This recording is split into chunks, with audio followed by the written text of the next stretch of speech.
Welcome to the Deconstructionist Deep Dive. The podcast that doesn't just accept the story. We break it We examine the pieces. and expose the machinery inside. Let's dive in. What if everything about the promised new timeline of spiritual awakening and planetary evolution isn't just delayed or wrong, but deliberately designed to keep you waiting, hoping, and consuming forever?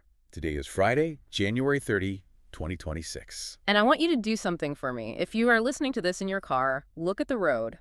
If you're at home, look out the window. Look at the headlines scrolling on your phone. We were promised explicitly, repeatedly and aggressively, that by now, by this specific month, in this specific year, we would be firmly planted in a golden age. We were told that 2025 was the gateway, the portal, the big shift. But the data sitting in front of me right now, Yeah. it tells a very, very different story. Today, we are taking a sledgehammer to what our source calls the spiritual industrial complex. We're going to be dissecting a source text titled Prophecy Disproven, and we're going to contrast the channeled predictions of the last decade against the cold, hard, empirical reality of today. And this isn't just about, pointing fingers and saying, ha, they were wrong. No, that's too easy. That's low-hanging fruit. This is about understanding the mechanism of why we believe them. Yes. Why it's so seductive. We're going to look at how the goalposts are being moved right now in real time to explain away the chaos that is, 2026. And we're going to unpack the psychology of compliance, the commercial engines that literally monetize your anxiety, and the 13 specific deceptions that are used to keep you docile while the world, frankly, burns. Docile is absolutely the right word. Because looking at this material, I feel anything but docile. I feel like we've been watching a slow-motion car crash that was sold to us as a flying car demonstration. That's a great way to put it. So let's get right into the crash site. We need to start with Section 1, the broken promise. We have to go back to the setup. You have to, because you can't understand the letdown if you don't understand the hype. Exactly. And the hype was, it was built on a very specific architecture, wasn't it? Oh, absolutely. Yeah. We aren't talking about vague horoscopes here. We're not talking about you might meet a tall, dark stranger in March. No. We're talking about a structural prediction made by the heavy hitters of the New Age movement. The big name. The big names. Specifically, the source material focuses on predictions from Tom 16 onward, primarily driven by a channeler named Lee Harris, who speaks for an entity called Z. Okay, let's pause on Z for just a second. An external, multidimensional entity. Right, and that's key. The authority figure that isn't human, which is, step one in establishing a narrative that you can't really question. Because how could you? It's from a higher dimension. Exactly. Z sees things you don't. But Z laid out a very, very specific timeline. The claim was that the period from 2017 to 2024 was a bridge. A bridge. A bridge to where? To the new timeline. The narrative was that 2017 through 2024 would be a time of rapid intensity, a pressure cooker. Okay. And that 2024 would be the crescendo, the peak of the chaos, the final breaking point of all the old world structures. All right, so far, that's a pretty safe bet. The world is always chaotic. Predicting intensity is like predicting rain in London. It's not exactly going out on a limb. True, but they got much more specific than that. And this is where it gets really interesting. This is the crux of the issue. This is the crux. 2025 was sold not just as another year, but as the entry point, the stabilizing year. The year we step onto a new timeline featuring, and this is a direct quote, diminished war templates. Diminished war templates. I want to just unpack that phrase because it sounds so technical, doesn't it? It sounds almost like a software patch. It does. Update 2025, removed war bug. That's part of the allure. It uses the language of technology or systems theory to sound authoritative, to sound like it's based in some kind of, cosmic physics. Right. And the promise was that systemic inequity would begin to crumble, not because of policy changes or revolutions. Not because of actual work. No. But because the light and consciousness on the planet would be so amplified that corruption could no longer hide. It would just sort of dissolve. So the mechanism of change wasn't people voting or people protesting. It was people glowing. Essentially, yes. A shock-induced mass awakening was predicted to occur, which would then accelerate the dissolution of these war templates over the next century. So the deliverable, the product we paid for with our attention and our hope, was that by January 2026, we should be seeing, at the very least, the start of peace. A tangible, measurable shift. Right, so let's look at the audit. Let's look at the new timeline through the lens of verified empirical data, because I have the reports here on my desk, and frankly, they are terrifying. They are, and the source pulls from some very serious places. The ICRC Humanitarian Outlook for 2026, which was just released a few weeks ago. And what does that outlook say? It says we are currently tracking approximately 130 active armed conflicts globally. 130. Let that number just sit in the room for a second. 130. And to give you some context on that, that is double the level of conflict we saw in 2010. Double. So if we are in a timeline of diminished war templates, shouldn't that trend line be pointing down sharply? I mean, logic would dictate that, yeah. Instead, it is skyrocketing. And we aren't talking about minor skirmishes or, border disputes here. No, not at all. The Russia-Ukraine war is entering its 5th year as of this month, January 2026. I remember back in 2023, the spiritual forums were just buzzing with predictions. Oh, I remember. That the war would end by spring because the frequencies were shifting. Yes. The timelines are merging, they said. The old energy cannot sustain itself. It was everywhere. Well, the assessments from the Institute for the Study of War show absolutely no de-escalation. They show entrenchment. They show digging in for the long haul. And it's not just Europe. I mean, look at Sudan. The civil war there hasn't dissolved due to rising consciousness. Far from it. It has escalated into a humanitarian catastrophe. Yeah. You have the insurgency in Myanmar, the jihadist expansion in the Sahel. And the absolute collapse of security in Haiti due to gang violence. The crisis groups report 10 conflicts to watch in 2026. It paints a picture of a world on fire. It does not look like a golden age rebirth. It looks like something out of a dystopian novel. This is what drives me crazy. How do you square this? If you are a believer, if you bought the course, if you did the meditations, and you look at the news about Sudan, how do you tell yourself the war templates are diminishing? It must create a massive amount of cognitive dissonance, a huge break with reality. It has to. But we have to look at the geopolitical layer too, because the prophecy wasn't just about war, was it? It was about the system. The corrupt old system was supposed to be crumbling. Right. The old earth structures falling away. That was the whole idea. But look at the economic reality. The UNC TAD report for 2026 says U.S. tariffs are escalating global trade tensions to a breaking point. So the system isn't crumbling. No, it's getting more aggressive. It's consolidating power. And politically. Here we are, 1 year into a second Trump term.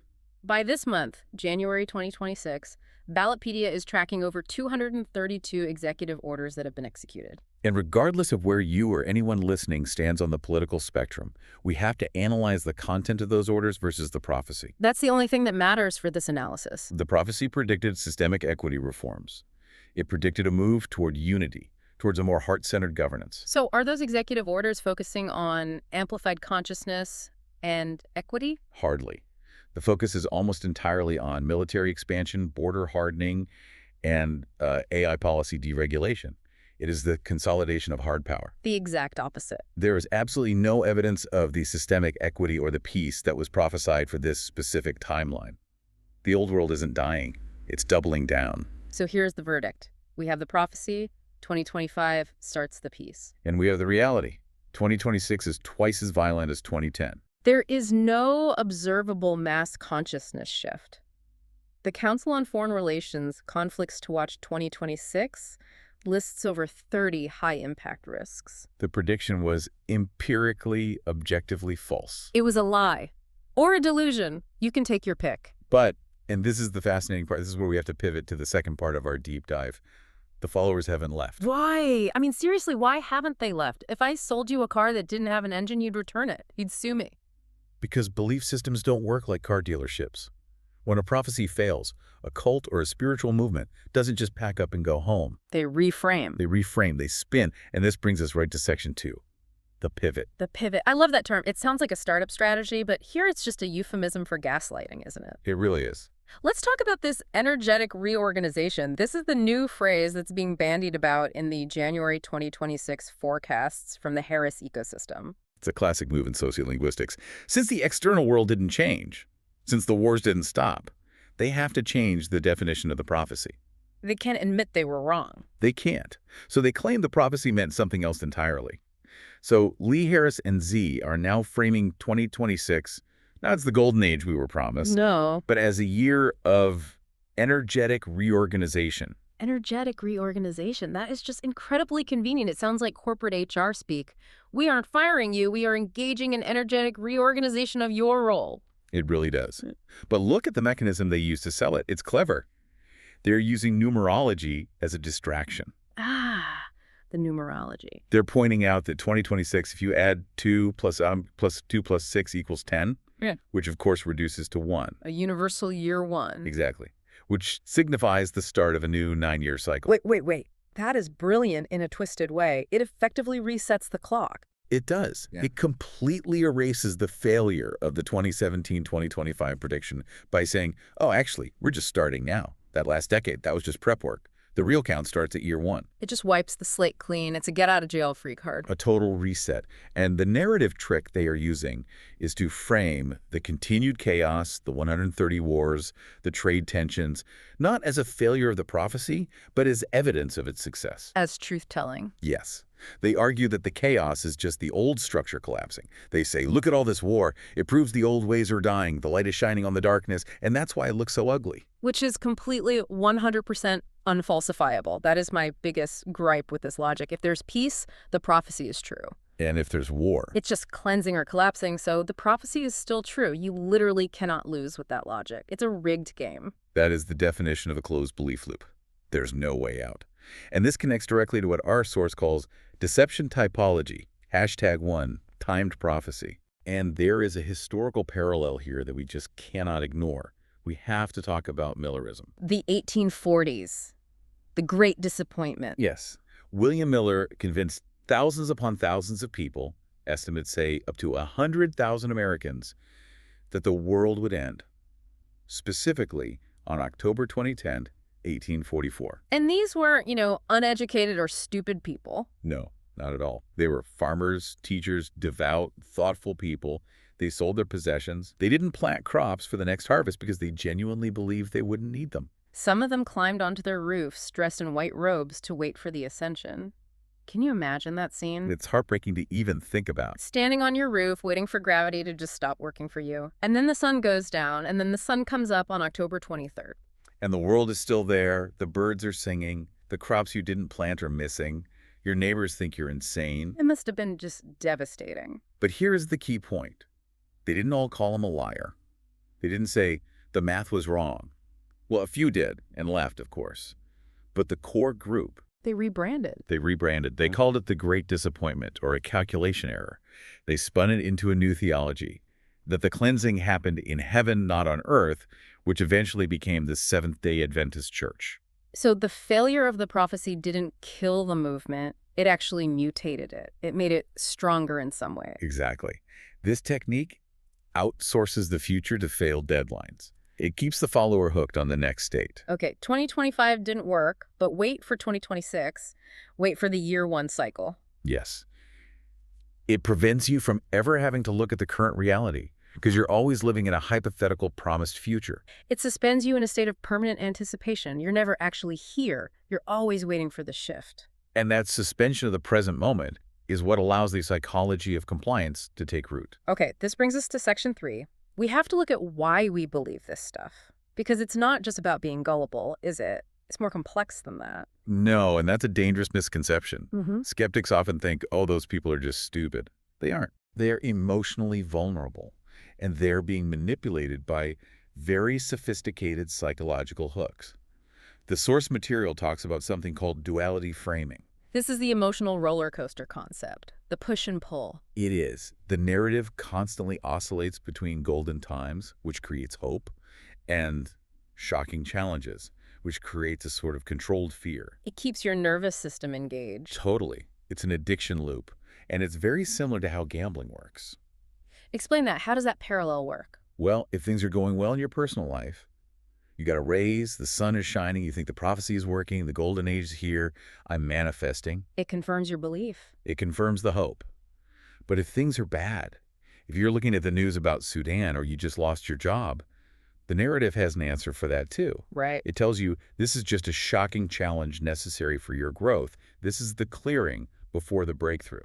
So the prophecy claims ownership of everything. Your joy is proof that it's working, and your terror is proof that it's working. Precisely. There is no experience you can have that falls outside the narrative. It colonizes your entire emotional spectrum. It's a perfect trap. And that leads to the second major psychological hook, which is maybe even more powerful, ego validation. This is deception #2 in the typology. We have to talk about the cosmic warrior identity. Yes. This is one of the most seductive parts of the whole thing, and arguably the most arrogant. The listener is told over and over again that they are special. You're not just a person. You're a light worker. You're a star seed. You are a multidimensional soul who volunteered to be here specifically for this difficult time on Earth. It creates this profound sense of exceptionalism. It's very similar historically to Scientology's Thetan levels or the Calvinist concept of the elect. You're part of the in-group. You are. You know what's really going on. Everyone else is a sheep or unawakened, but you are a warrior of light. And the trap, the really insidious trap, is that it convinces you that you are doing work just by existing. Yes. Whoa. This is absolutely crucial to understand. Think about it. If I can convince you that holding your frequency or maintaining your vibration is the most important job in the universe, then what happens? Then sitting on your couch feeling happy becomes a revolutionary act. Exactly. You don't have to go protest the war in Ukraine. You don't have to organize a union at your workplace. You don't have to do anything material at all. You just have to hold the light. It fosters a deep narcissism. The source actually calls it a narcissistic fantasy. And that's what it is. You feel productive, you feel important, you feel like you're saving the world, but in reality, you are trapped in your own ego. You are completely disengaged from the actual material mechanisms of change. And that fantasy is maintained by another layer. Deception #5, the invulnerable helpers. Ah, yes. The idea of external agency. The belief that there are unseen dismantlers. Angels, galactic federations, the Alliance, white hats are just abstract timelines. That are doing the heavy lifting of liberation for us. The source calls this agency deferral. It acts as a powerful opiate. It's structurally identical to waiting for the second coming, or waiting for a benevolent dictator to fix everything. It's waiting for Superman, but with aliens. Exactly. If you believe a galactic fleet or a shift in planetary frequency is going to stop the tariffs or end the siege in Ukraine, what are you going to do? You're going to sit on your couch and wait. You're going to wait. Yeah. It encourages passivity. It strips you of your political power while simultaneously telling you that you are the most powerful being in the universe. That paradox is the engine of the deception. It's brilliant. You are all-powerful, yet you do nothing. You are the savior, yet you are waiting to be saved. It paralyzes you while making you feel like you're moving at light speed. Which brings us to Section 4, the surgical dismantling. The source lists 13 specific deceptions in its typology. We've touched on a few, but we need to go deeper into the ones that really distort reality. Let's do it. I want to start with the magical thinking versus math problem. Deception #11, the tipping point. Oh, or the 100th monkey effect. This is a pervasive myth. You hear it in every New Age seminar, every workshop. The idea is that if you get a certain percentage of the population, it's usually cited as 10% or sometimes even the square root of 1%. To simply think the right thoughts or hold the right frequency, the entire world will spontaneously shift into a better state. It's the critical mass fallacy. It is, because it counts heads rather than building power. It suggests that reality is somehow democratic and telepathic at the same time. But that completely ignores how power actually works in the real world. Completely. Let's be blunt. Political power, the state, capital, the military-industrial complex, it doesn't care about the vibes of 30% of the population. Not one bit. A tank doesn't stop because 30% of the people in a country are meditating on peace. A tank stops when it runs out of fuel or gets blown up, or the funding for it is cut by a legislative body. Or when the soldiers inside it refuse to fight, which is a material action, not an energetic one. Right. The 100th monkey theory tells you that your mind is the only weapon you need. That is incredibly convenient for the people who own all the actual weapons. It effectively disarms the opposition.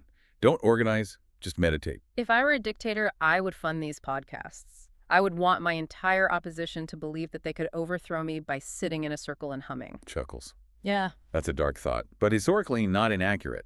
Governments love non-material opposition. But let's look at the flip side. When those weapons are used and people suffer, the narrative has a dark explanation for that too. It does.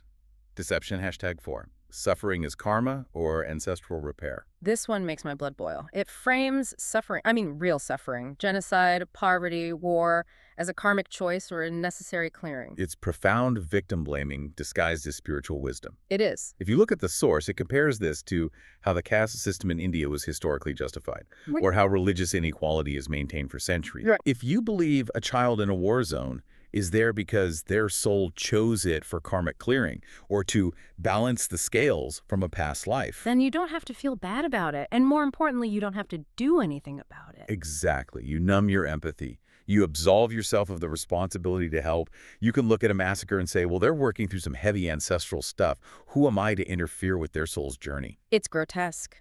It turns atrocity into a cosmic lesson plan. It provides a spiritual justification for maintaining the status quo. If the war is karmic, then stopping it would be interfering, Yeah. right? It's a perfect psychological shield against guilt. It allows you to live in a world of horror and feel nothing but compassionate detachment. And for those of us who aren't in the war zones, for the Western consumers of this content, there is deception, #6 and #7, the wellness trap. Joy generation and frequency activism. Frequency activism. I see this everywhere on social media, people posting, I'm guarding my frequency today, or I can't look at the news because it lowers my vibration. The source labels this as resistance dilution. And that's exactly what it is. It frames the act of ignoring the world as a spiritual duty. It suggests that your primary responsibility is not to your fellow human, but to your own emotional state. It's the ultimate capital co-optation of dissent. It's corporate mindfulness taken to the political level. Don't be angry at the injustice. Breathe through it. Raise your vibe. It neuters revolution. Anger is a fuel for change. Grief is a fuel for connection.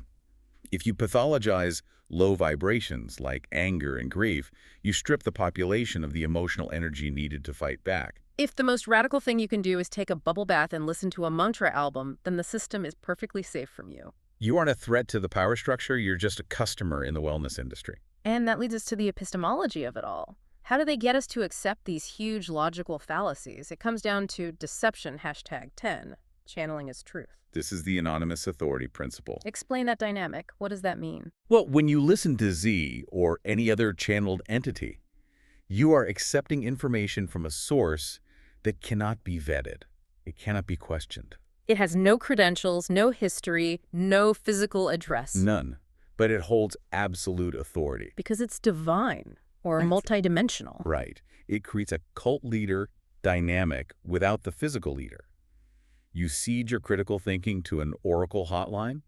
You stop asking, does this make sense based on the evidence? And you start asking, what does Z say about this? It bypasses the prefrontal cortex, the logic center, and goes straight to the obedience center of the brain. And funny enough, Z always seems to say things that align perfectly with buying the next course or the next workshop. Which brings us to Section 5, the commercial engine and philosophical rebukes. We have to follow the money. You always have to follow the money. In 2026, the Harris ecosystem is booming, despite the spectacular failure of the prophecy. Because the failure fuels the business model. This is counterintuitive, but it's crucial. How does that work? The source identifies a commercial layer. You have rebirth courses, portal community memberships, mantra albums, annual forecasts. The list goes on. So walk me through the cycle, the business cycle. Okay. Step 1, create a prophecy. 2025 brings peace. This creates hope, it builds an audience, and it sells the initial products, the courses, to prepare for the golden age. Okay. Step 2, the prophecy fails. 2025 brings more war. This creates immense anxiety, confusion, and fear in the audience you've built. They're lost. They don't know what to believe. And they are now desperate for an explanation and for relief from that anxiety. Right. Which leads to step 3. Step 3, sell them the remedy for the anxiety you just caused. Exactly. A new course on soul alignment for chaotic times, a new forecast to explain the energetic reorganization. It is a perfect closed loop of consumption. They create the expectation, the reality crushes it, and they sell you the product to manage the disappointment. It's monetizing uncertainty. And it's brilliant in a deeply predatory way. The worse the world gets, the more people need the soothing voice of the channeler to explain it all away. It's disaster capitalism for the soul. That's a great term for it. But let's zoom out.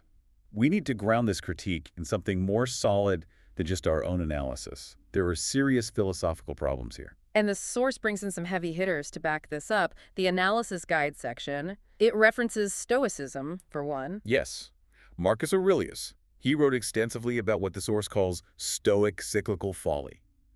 He understood that hoping for a linear new timeline where everything suddenly gets better is a fantasy. History is cyclical. It's not a straight line to utopia. Exactly. Human nature is relatively constant. Empires rise and fall. Wars start and end and start again.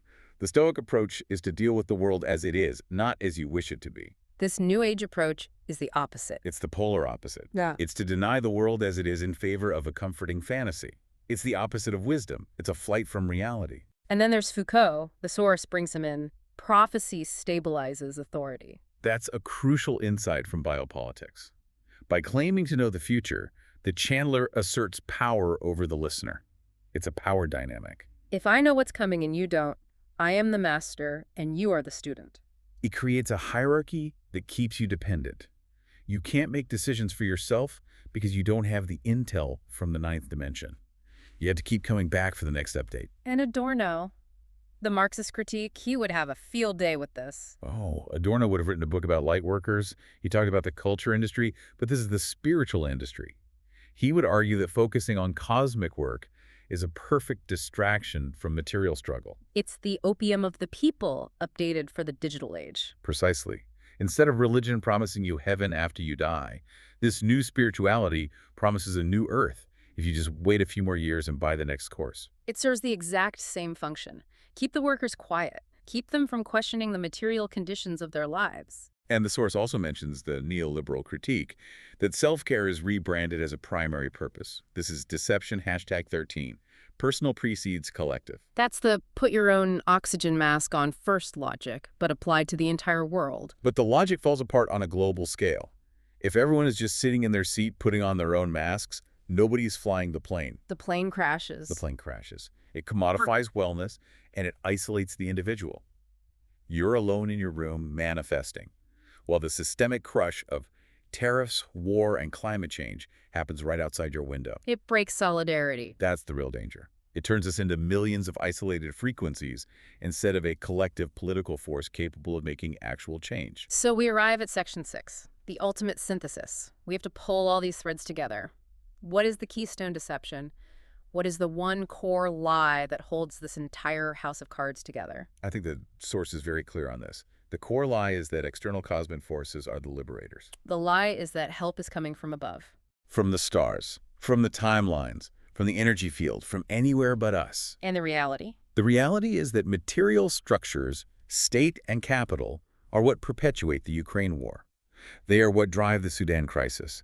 They are what enforce the trade wars. And no amount of energetic reorganization stops a tariff? No. No amount of light language stops a tank? No. That is a fantasy. We have to accept that the energetic reorganization of 2026 is an unfalsifiable deferral. It's a narrative patch, a software update for a failed prophecy. And it exists for one reason, to keep the commercial model running without any accountability. So the liberation vector, as the source calls it, is clear. It is. We have to reject channeled authority. We have to stop looking for answers in the stars and start looking at the systems on the ground. We need to prioritize critical analysis and collective material action over frequency guarding. We need to stop trying to vibrate our way out of fascism and start organizing against it. And we have to use doubt as sovereignty. That is such a powerful phrase from the source. It is. The failure of the 2025 prophecy shouldn't be a source of depression for you. It shouldn't be a great disappointment. It should be a moment of liberation. It is an exposure of the mechanism. Exactly. When you see the wizard behind the curtain, you don't cry because the wizard isn't real. Yeah. You should rejoice because you realize you have the power. You don't need the wizard. You never did. The failure of the prophecy reveals the narrative sedation that was used to keep you consuming while violence persisted. It's time to wake up from the awakening. The world is messy, it's violent, and it's incredibly complex. Yeah. And it requires us to be present, to be rational, and to be active. Not waiting for a timeline shift. But building the future we want, brick by brick, in the real world. That is the only way it has ever happened. No aliens, no timelines, just us. Just us. And that's our deep dive for this week. Remember, the most dangerous illusion is the one you don't know you're in. But now you know. So here's our question for you. We've exposed how these cosmic prophecies keep moving the goalposts. From a 2025 new world to just another year of energetic reorganization. Now, what's the one spiritual belief or channeled promise you've been holding on to that you're finally ready to burn to the ground? Let us know in the comments. Question the narrative. Deconstruct the dogma. see the system. We'll see you next time. Stay skeptical. Thank you for joining us.